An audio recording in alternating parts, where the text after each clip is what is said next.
At exactly 2 minutes past 9, my name is Vivian Ndegwa and the program on air is Good Morning Kenya. Now today, on this day, we commemorate the African Anti-Corruption Day. And on this particular day, we just get to pause and reflect on the progress on the war on graft. We get to ask the questions, what is being done? You know, what is working, what is not, what is yet to be implemented, and where exactly are we as a country in this fight on corruption? I am joined in studio by Miss Kiprotich. She is going to help us answer all these questions that we have on matters corruption. She is the Assistant Director, Education in the Ethics and Anti-Corruption Commission.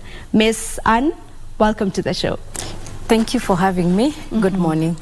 Good morning. Kindly let us in on what you do.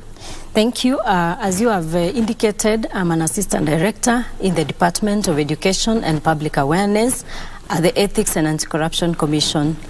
This is the department that implements corruption prevention programs through education and public awareness. The main objective of education and public awareness is to ensure that we work on attitude and behavior change to be able to bring to speed the members of the public on their role in terms of raising their awareness so that we can be able to enlist their support in the fight against corruption. So basically, what the role is all about is raising their awareness on issues of corruption so that they get to know what corruption entails and what is their space in contributing to the fight against corruption. Thank you. We celebrate African Anti-Corruption Day. What is the day all about? What does it entail and what is its importance? Thank you so much. In terms of the commemoration that is today, we are observing the African Anti-Corruption Day. And it dates back to 20 years of progress since member states of the African Union Convention on Prevention and Combating of Corruption came together to agree that there was need to acknowledge that corruption is a challenge that is bedeviling development in our region, that is the African continent. And 48 member states came together and they ratified this law. And when we talk about the day, the main objective of the day is to help the member states to reflect and focus on the initiatives that they can put in place to enhance the fight against corruption so that we can be able to achieve the Africa that we all need, an Africa that is full of justice, an Africa that is developing in terms of the economical growth, and also, far from that, to have an Africa that is free of corruption in line with vision, with the Agenda 2063. So today, the member states will be commemorating this achievement, and our theme is the African Union Convention on Combating and Preventing Corruption at 20, and we are looking at prospects and achievements. Okay, there's this picture that has been painted of Africa. I know you have to agree with me that this is a picture that is there where we are seen as being extremely corrupt, like totally corrupt. Kenya being in there. How bad is it? Okay, maybe before we go into that, allow me to just re-emphasize why we are having this commemoration.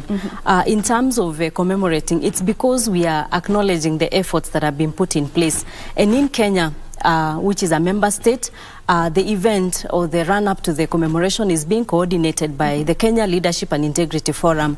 This is a multi-stakeholder approach whereby we have all the stakeholders coming in, over 20 stakeholders coming in to support the fight against corruption, because we do acknowledge that it is a challenge, it's a menace that is facing this country. So today, we have stakeholders coming together to acknowledge that we need to give our contribution to the fight against corruption and that it is possible. It is a war that we can win. And some of the major activities that are lined up for the commemoration so that we can look at Africa at large is that we have robust media engagements and this is one of them. We have several media outlets running publicity and awareness programs to just bring the members of the society to be part of this dialogue, to be part of this very important discussion, because corruption indeed affects us either directly or indirectly. We also have social media engagements in our Twitter handle, in our YouTube channel, Facebook, Instagram. We are all there ready to answer the questions. And finally, we will be having the climax of the day being an integrity lecture taking place this morning at the University of Nairobi. And it will be meant to bring all the members and all the stakeholders to have a discussion around these issues. So back to the issue of where we are as a continent.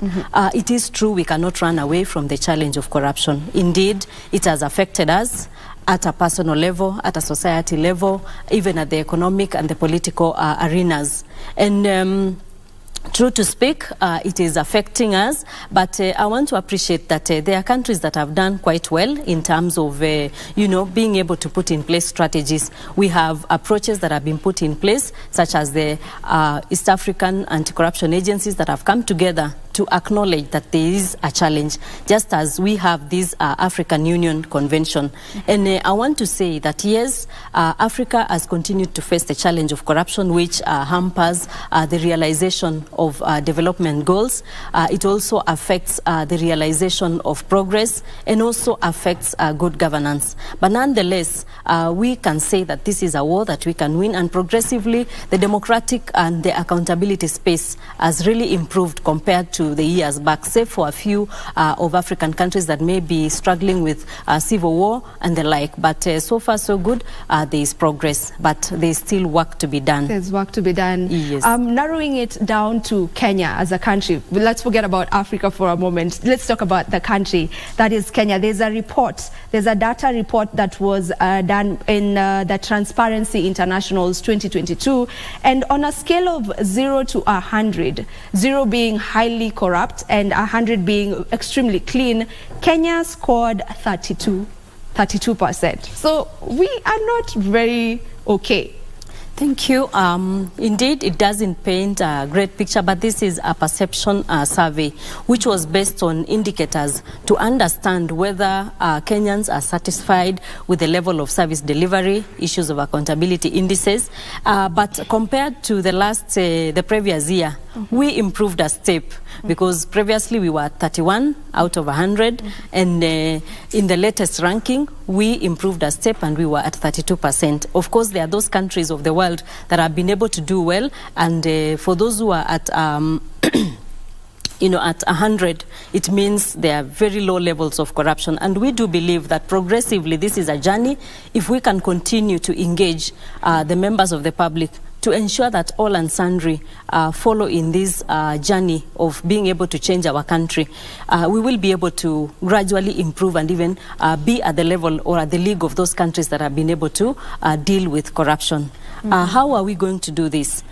Briefly, I would want to say that in terms of having this dialogue on ethics and integrity, that is a very crucial role, because we may have put in place laws, we may have put in place institutions, but one thing that still remains is the commitment from all the citizens. If we can all acknowledge that corruption is a menace that is taking us back and is denying us our gains, if we can get to the realization that we need to be honest, you don't have to pay a bribe in order to get recruitment or to be employed.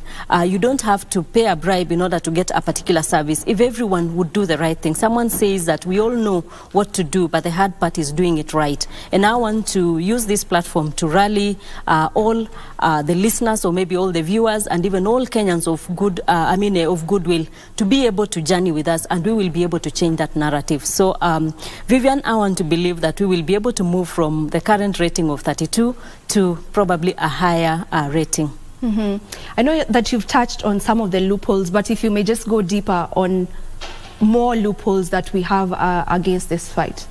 Thank you. I want to look at the challenges that we face in the fight against corruption.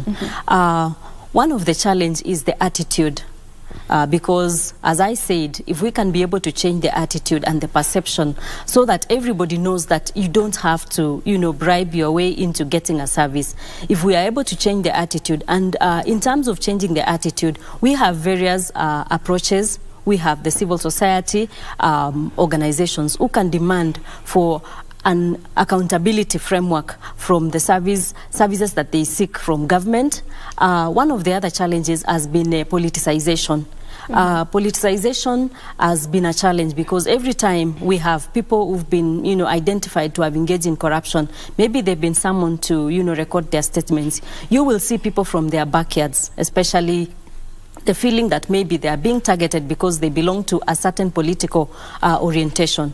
But the picture is not that. As the commission, that is the Ethics and Anti-Corruption Commission, in discharging our mandate, which I will talk about briefly, we do not get, guided by considerations of, political opinions, or maybe where somebody, in terms of religion, we do not discriminate. When it comes to investigating and handling the issues, we do handle in a very professional manner. The other challenge has been, where witnesses get threatened. You find that there are people out there who threaten witnesses, such that people start having the fear to come forward and report cases of corruption. But nonetheless, we have mechanisms to protect whistleblowers. We have the Witness Protection Agency, whereby if somebody feels that maybe they are being threatened, they can always report and they get protection. The other challenge we have is the slow wheel of justice. Depending on the complexity of the case, maybe a case may be having an international aspect, whereby maybe monies have been stashed in foreign bank accounts. It may take a lot of time to be able to conclude on such cases, because you'll find that we may need to engage with the other jurisdictions where the monies have been stashed in. We will need to have engagements through mutual legal assistance of those countries, so that through the framework of mutual legal assistance, they will be able to help us to, get hold of these individuals, so that we can be able to repatriate them back to be charged for offenses of corruption which they committed even elsewhere. So the challenges are quite many, but I believe we can be able to change the narrative, because we've even seen impunity. There are those people who are brazen, and they go to the extent of even destroying evidence. You find that a whole organization would even decide to tamper with records so that they conceal the evidence, which actually slows or affects, becomes a challenge to the fight against corruption. We've seen people burn down offices in the guise of trying to protect, or maybe to cover up for those people who engage in corruption. So the challenges are many, but nonetheless the opportunities are equally many. And I usually look at it from my point of view, and even from the point of view of the Commission, how, and in line with the theme of this commemoration that we are having today in Kenya, and also in the entire region of Africa. I usually say it is possible for us to change or to turn these challenges into opportunities, so that we can gain as a region. Yeah, you mentioned that we all have a role to play in this, and I agree with you, because I feel like in a way we kind of glorify corruption, because there's this phrase that we usually use just on a lighter note, that the end justifies the means. So it doesn't matter how someone came up with the wealth that they have, as long as they have it well, the end justifies the means. So I really agree with you on the fact that we all have a role to play.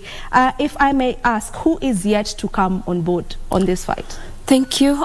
In terms of bringing on board, other sectors and other actors, I believe it is high time it becomes a rallying call for all of us. I want to appreciate the leadership at various levels. They've pronounced themselves on the need to, eradicate corruption.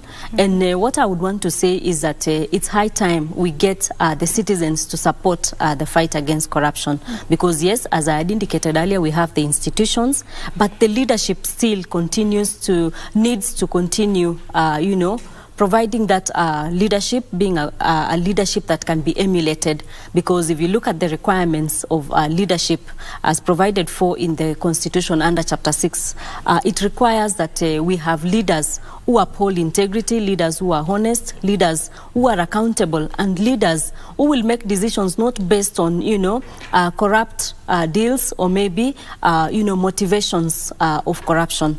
So what I would want to say is that we have leaders who still need need to come forth and really support the fight, because quite a number of times I know we have a role as the leaders, but if we are to be asked, can we stand to be counted? That is the question I'm challenging the leadership, that we need at whatever level, without being specific to any leader, we need to actually, continue leading by example. Then back to the citizens. We are the ones that get, most often we get affected by the challenge of corruption, either directly or indirectly. You may be traveling on a poorly done road. What does that do to your car? If you are seeking for services, you are asked to pay even for services that are free. But you are willing because you are not patient enough. We've seen people who want certain services and they are being told that this service will take 10 days, for instance. Maybe you are applying for a passport and you are not willing to follow the due process because you want to corrupt your way. How many of us can stand up and do the right thing? And that is what I'm saying. But at the same time, it is possible to change the narrative. And in terms of bringing on board all the stakeholders, what I would say is that it's high time we become deliberate, and particularly to the citizens, because most often you'll find that they are the ones who suffer the consequences of corruption.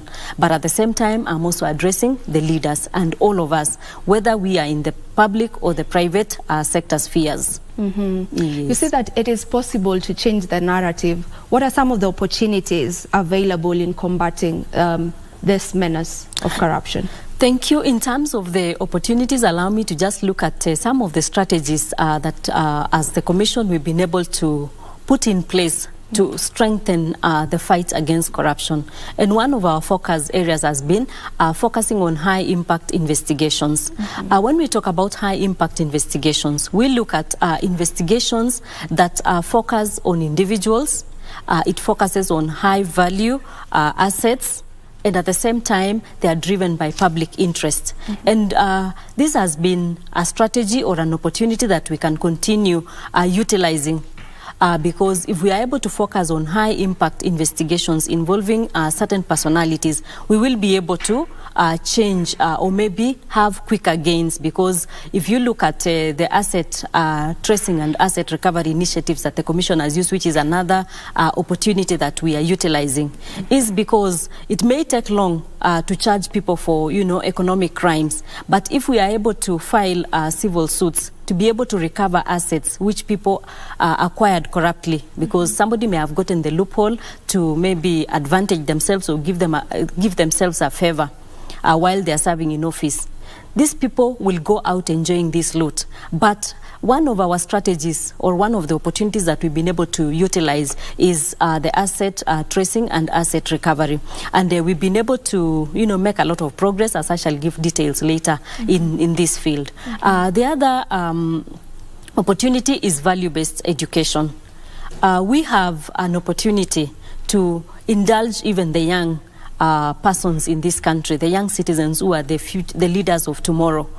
We have been engaging through the Ministry of Education with learners in institutions of learning. We've also been able to engage youth in the higher institutions of learning, like the universities and the TVET institutions, with the main aim of changing their attitude, because these are people we will be entrusting the leadership of this country in future.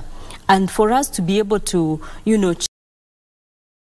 if we begin at an early step, like, even the teachings in some religious circles speak about, if you raise a child in the way you want them to be, they will not forget the teachings that you give them or you expose them to at an early stage. So we know we have various socialization agents, such as the society, education as a system of socializing people, and even the family unit. At the family unit, we also need to continue influencing. So for us, this has been an opportunity. We've been able to set up what we call the integrity clubs, through which young people get to have a conversation about ethical dilemmas, how they go about day-to-day issues. And as a result, we've seen some progress in schools where we probably had, students destroying school property, students going on strike, examinations cheating, it has come down. And even in terms of aspects of discipline, we've seen improved progress in that level. So there is a lot more that we can do. So in terms of the opportunities, there are quite more. And the last one I would want to talk about is the partnership approach, because the fight against corruption cannot be single-handedly won by EACC. We will need to join efforts. We need to collaborate with various institutions, both the public and the private sector. And this is one of the opportunities that we've been able to explore. We've entered into memorandum of understanding with various organizations, with various partners, both the international and the local development partners, to be able to support the fight against corruption and to mainstream corruption prevention. Okay. How do we bring the corrupt to book, especially those who hold high offices? Thank you. What I would want to say when it comes to, handling the corrupt, allow me to just speak briefly to the mandate of the Commission. The Commission is an independent constitutional commission. That is the Ethics and Anti-Corruption Commission, established pursuant to Section 3 of the Ethics and Anti-Corruption Commission Act of 2011, and again pursuant to Article 79 of the Constitution, which establishes an independent Ethics and Anti-Corruption Commission. The Commission has the legal mandate in response to the question of handling the corrupt. It has a legal mandate to combat and prevent corruption through investigation of corruption and unethical conduct. In terms of investigating the corrupt, when we receive complaints on allegations of corruption and unethical conduct touching on leaders or maybe public officers, even the private citizens, we do investigations and then make recommendations for them to be charged in a court of law.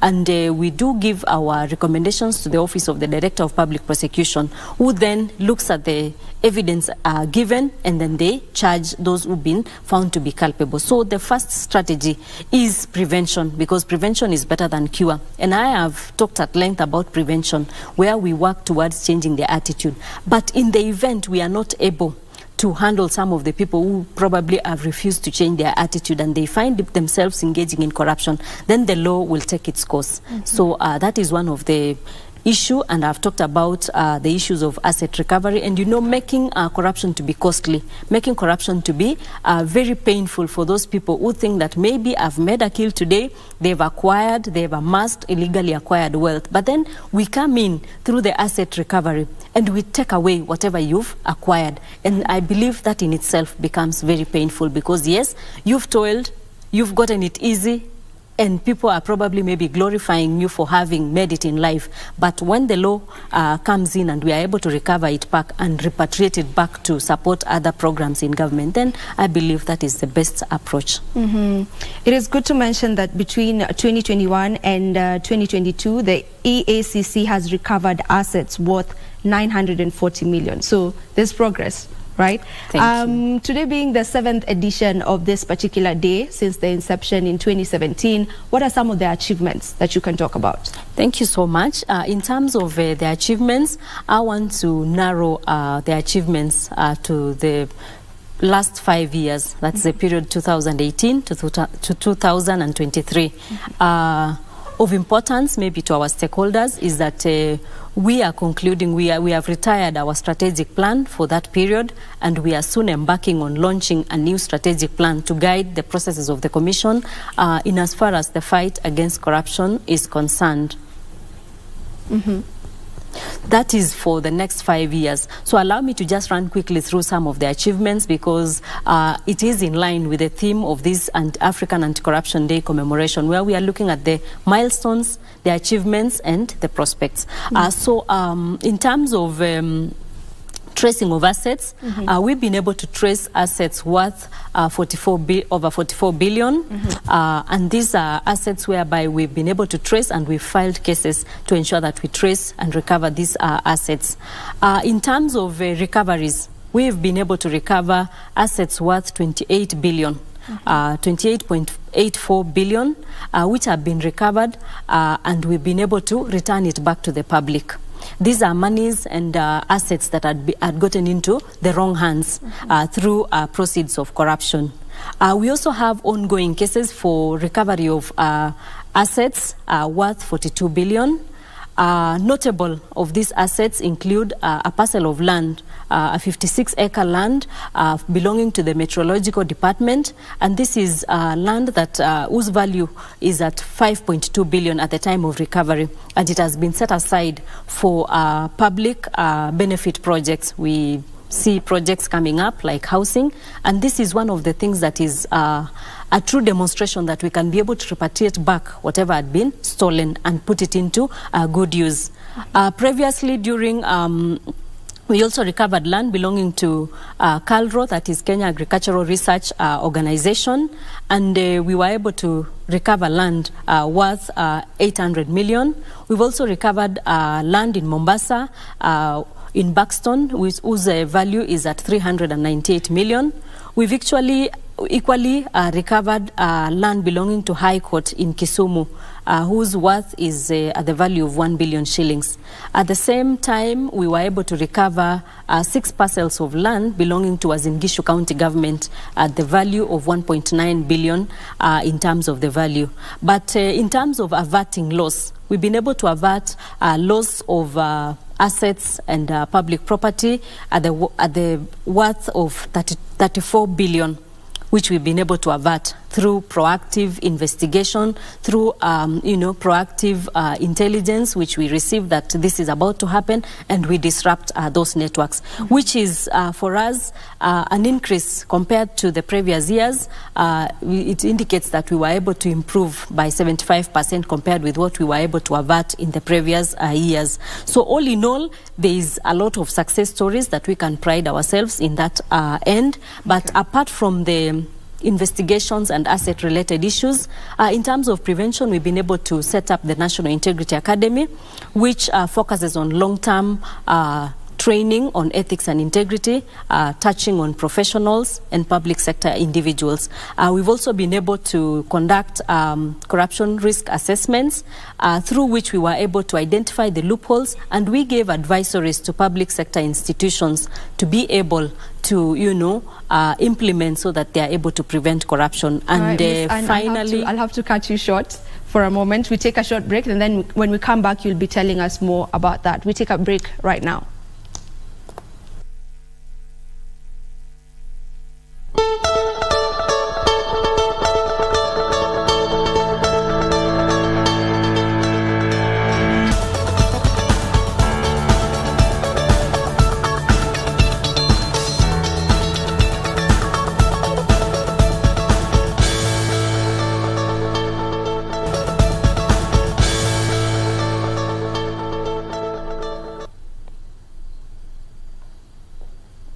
Welcome back to Good Morning Kenya. Before we took the break, Miss Anne was just telling us about some of the achievements they've had so far. So if we could get back to that, if you could wind up on the achievements. Thank you, Vivian. I was actually getting to the last achievement, and that is in the space of education and public awareness. In terms of reaching out to the members of the public, one of our achievements in the last 5 years has been that we've been able to reach out to students or learners in institutions of learning with a message on integrity to just enhance issues of value-based education. We've been able to train and sensitize public sector officials drawn from the ministries and departments and government agencies. We've also been able to reach out to the counties and even all the members of the public through the community networks, that is the civil society engagements, to be able to bring them to support the fight against corruption. So that sums up the series of achievements we've been able to realize in the last 5 years. Today being the day that we commemorate the African Anti-Corruption Day, what are some of the activities that are expected to take place on this day? Thank you. I think I earlier on made a mention of some of the activities, but let me briefly just run through them again. We will be having an integrity lecture taking place at the University of Nairobi, and this lecture brings together all the stakeholders. We will be having His Eminent, His Lordship, Honorable Justice Ringera, who will be leading those discussions. We appreciate the contribution he's made towards ensuring that we all support the fight against corruption. We will be having this lecture to just, bring on board all the stakeholders as we work towards achieving, Kenya that is a country that is ethical, because the theme of that lecture is in the quest for an ethical Kenyan society, because we realize that ethics play a very important role in the society, and it will be a platform for us to interrogate our ethical commitment. It will be a platform for us to reflect on what we still need to do so that we can better, the prospects of the fight against corruption, because we need to use both the prevention and the law enforcement approaches. We will also be having a robust media engagement. There is quite a series of media interviews, talk shows in radios and even in TVs to just sensitize Kenyans. And we are using this platform to also communicate about our presence even in the country.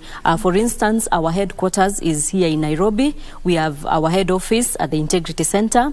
We also have regional presence in 11 regional offices. We are based in Mombasa. We have an office serving the North Rift in Eldoret. We have an office in Nakuru serving the Central Rift. We have an office in Machakos, Garissa. We have an office in Bungoma, Kisumu, and Isiolo, and many others. And we also have presence in Huduma centers, in all the over 50 desks in Huduma centers, where we interact with the members of the public to receive their reports and complaints, because we believe that the citizens play a very key role. In addition, we are also having presence on social media platforms, on our social media handles. We will be present. We will be having a team that is dedicated to answering your questions and being able to disseminate information around this commemoration. So it is a very key activity for us under the Kenya Leadership and Integrity Forum, because under the Kenya Leadership and Integrity Forum, we have quite a number of sectors, including the executive, because we believe that the executive has a role. If leadership dedicates itself to the fight against corruption, and if it leads from the front, it will actually give us the many prospects that we are looking forward to. We have the legislature playing a key role, because they are the ones charged with, passing legislations and coming with laws that strengthen the fight against corruption, issues of policies and all that. We also have other stakeholders such as the judiciary. The judiciary plays a key role because it's a critical actor on issues of justice, issues of punishing the corrupt individuals. These are issues that are being handled at the judiciary level or at the law courts, which is a very critical sector. We also have the Office of the Auditor General and other watchdog agencies under the Kenya Leadership and Integrity Forum, whose role is to ensure that there is oversight over public resources, because we have to safeguard the public resources to ensure that Kenyans get value for the money. And many other stakeholders, such as the community-led, civil society organizations, faith-based organizations. And in terms of faith-based organizations, they equally play a key role, because theirs is to sensitize the members or maybe their followers through the religious teachings, because I believe all the religious teachings, be it Islam, be it Christianity, Hindu, they have a role to rally their congregants to be able to support the fight against corruption, and for them to distance themselves from corruption. Because I usually look at many of the leaders. Sometimes you may be finding, you may find someone who is a religious leader during the worship day, be it Friday or Sunday or whichever day of worship that they are observing. But on Monday to Friday, these are people who engage in corruption. So where are we going? And it's a challenge we've given to the religious leaders to continue passing the message. So we have quite a number of stakeholders, including the county governments and many others. And the key role of these stakeholders is to strengthen and enhance the partnership in the fight against corruption, so that each and everyone contributes. Because someone says, if you sweep your front yard to be clean, and if everybody does it, the whole street will be clean. And that is the vision that we have, that if everyone comes on board, we will be able to have a corrupt-free Kenyan society, which is the vision of the Ethics and Anti-Corruption Commission, which is equally a stakeholder under the Kenya Leadership and Integrity Forum. All right. Your vision is to have a corrupt-free Kenya, you know, a Kenya that is free of corruption completely. There's a discussion that is being talked about and has always been talked about, and that is the economy of the country at the moment. Just to put across how important a corruption-free Kenya is, just what role does corruption play on matters our economy? Thank you. There is a very strong nexus between the economy and issues of corruption. Just as I usually look at it as having a very strong linkage also with the human rights or the realization of human rights. If corruption takes place, it steals and denies, it steals away from citizens or each and every individuals their rights to enjoy, quality healthcare, a good life, and in as far as issues of the economy are concerned, when corruption takes place, a lot is looted. People are not able to enjoy the services from government. They are not even enjoy a quality. They cannot even enjoy a quality life. So corruption hampers the economy, and one of the effects of corruption is that the economy does not do well when corruption is taking place, because we are not able to develop as a society. People are not able to even enjoy a meal because it takes the cost of living very high. When corruption takes place, one of the effects is the high cost of living. People are not able to even cater for their needs. It also denies people opportunities to get employment, or maybe opportunities for recruitment, because due to corruption and as a result of that denied rights, people may not do well economically. In terms of corruption, you find that the infrastructure is also affected. We'll end up having poor delivery of services, poor infrastructure, we'll have poor roads, lack of clean water or access to clean water, which is a basic human right.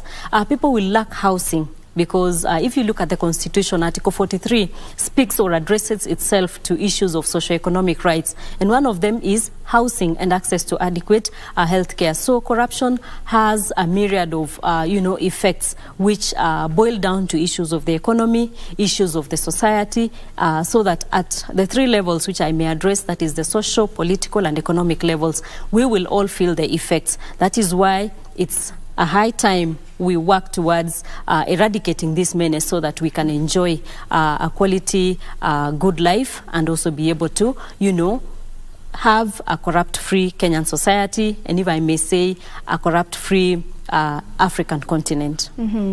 One may be asking, what exactly is standing in the way of us eradicating corruption? Thank you. I will say it again. The commitment. Okay. Yes, the commitment, lack of ethics, because there are people who have rationalized or justified corruption.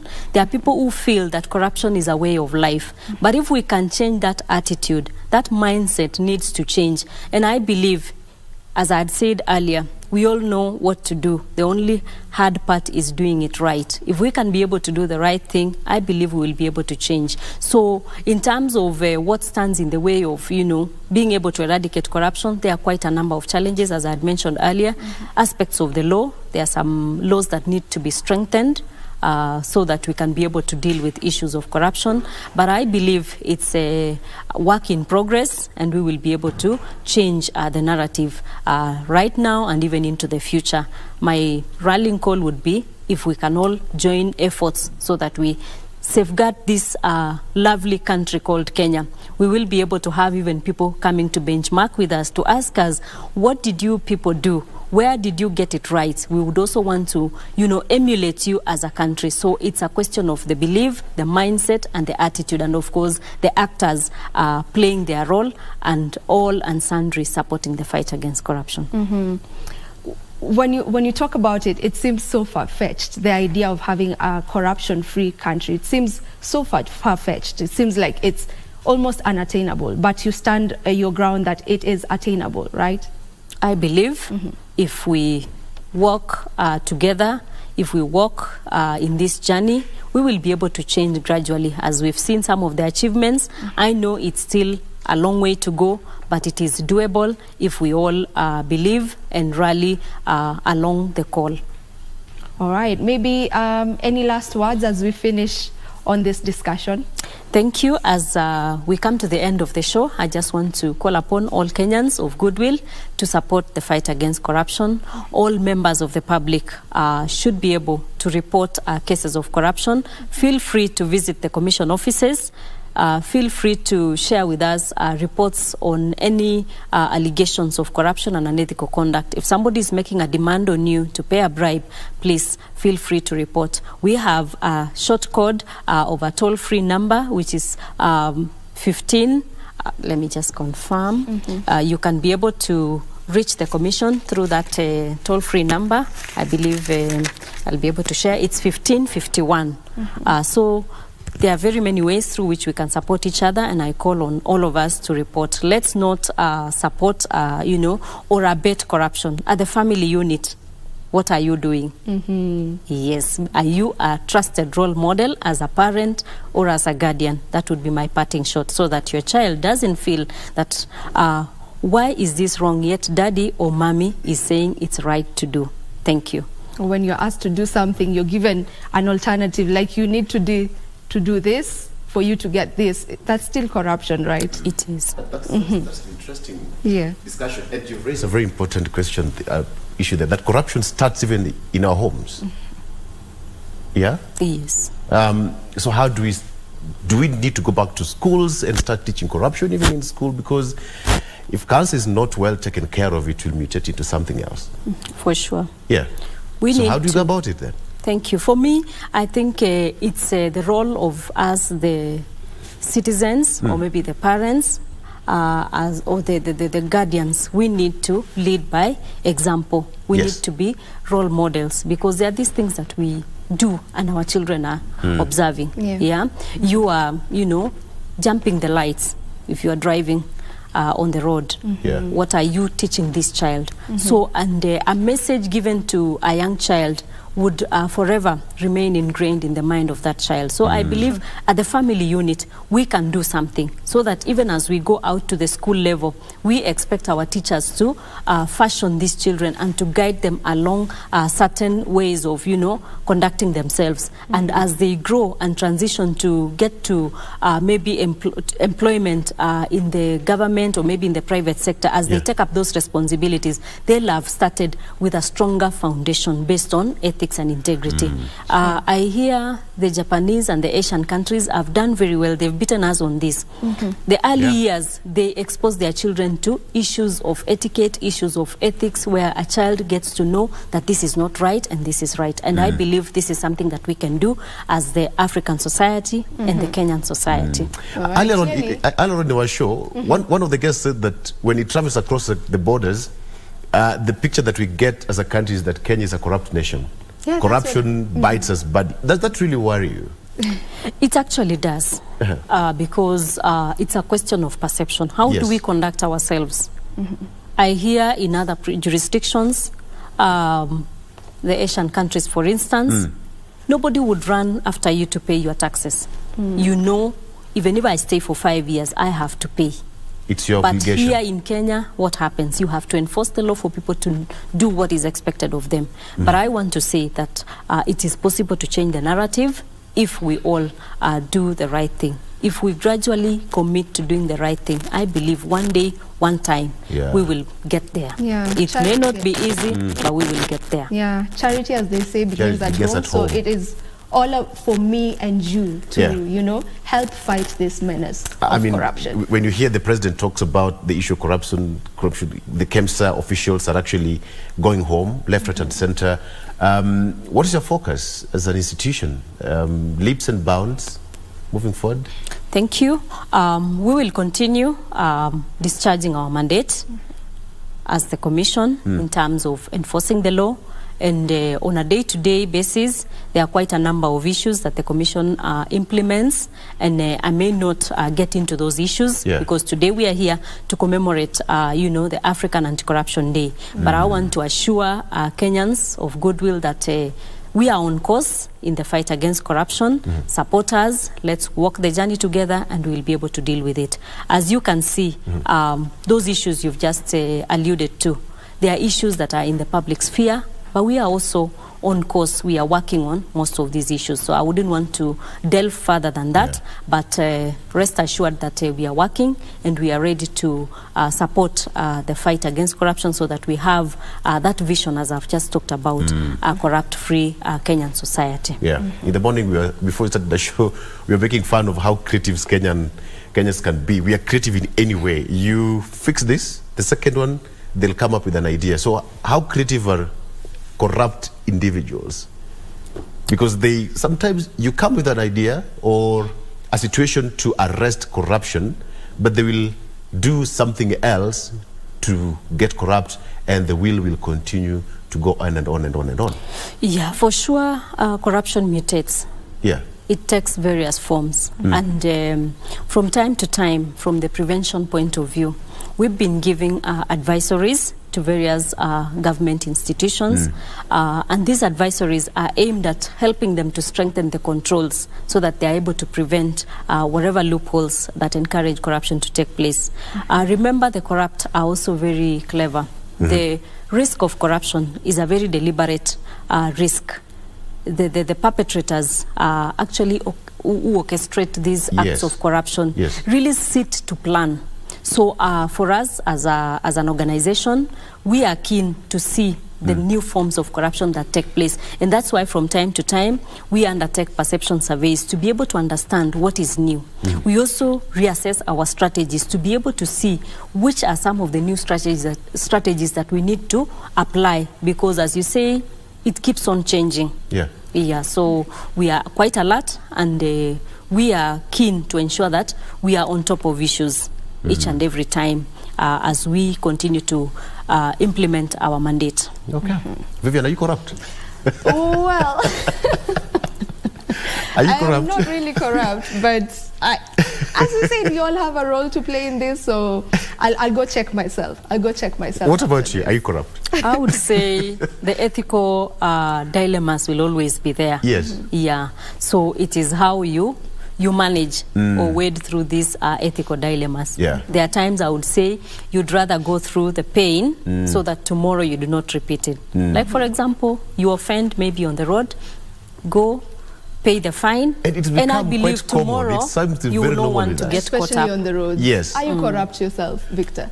No, I am not. I am not. Are you sure you've never given out a bribe on the road? The sheriff is in town. The sheriff is in town. I'm not corrupt. Okay, Malaysia show. All right. As Miss Kiprotich says, we are on course. That is Howard's, and we are on course on this fight against corruption. This is where we end today's discussion. Thank you so much for tuning in. Victor, I don't know, do you want to wind up? Or oh, yeah, we are still waiting for that link from State House. The president will have a press conference with the visiting, the Iranian president who is visiting, and we should be getting that live link anytime from now from State House. Remember, the visiting Iranian president, that is Dr. Ibrahim Raisi, who is the Rais of Iran, who is in the country for a 3-day official visit in the country. So anytime you get that link, you know how to get it here on KBC Channel 1. Okay, we'll be getting more on that on our subsequent bulletin. Miss Kiprotich, thank you so much for joining us. Thank you for having me. And all the best on the fight on corruption. Thank you. Okay, for everyone who has made Good Morning Kenya a success, we say thank you. And this is where we say goodbye to each and every one of you. Enjoy the rest of your viewing. My name is Vivian Ndegwa.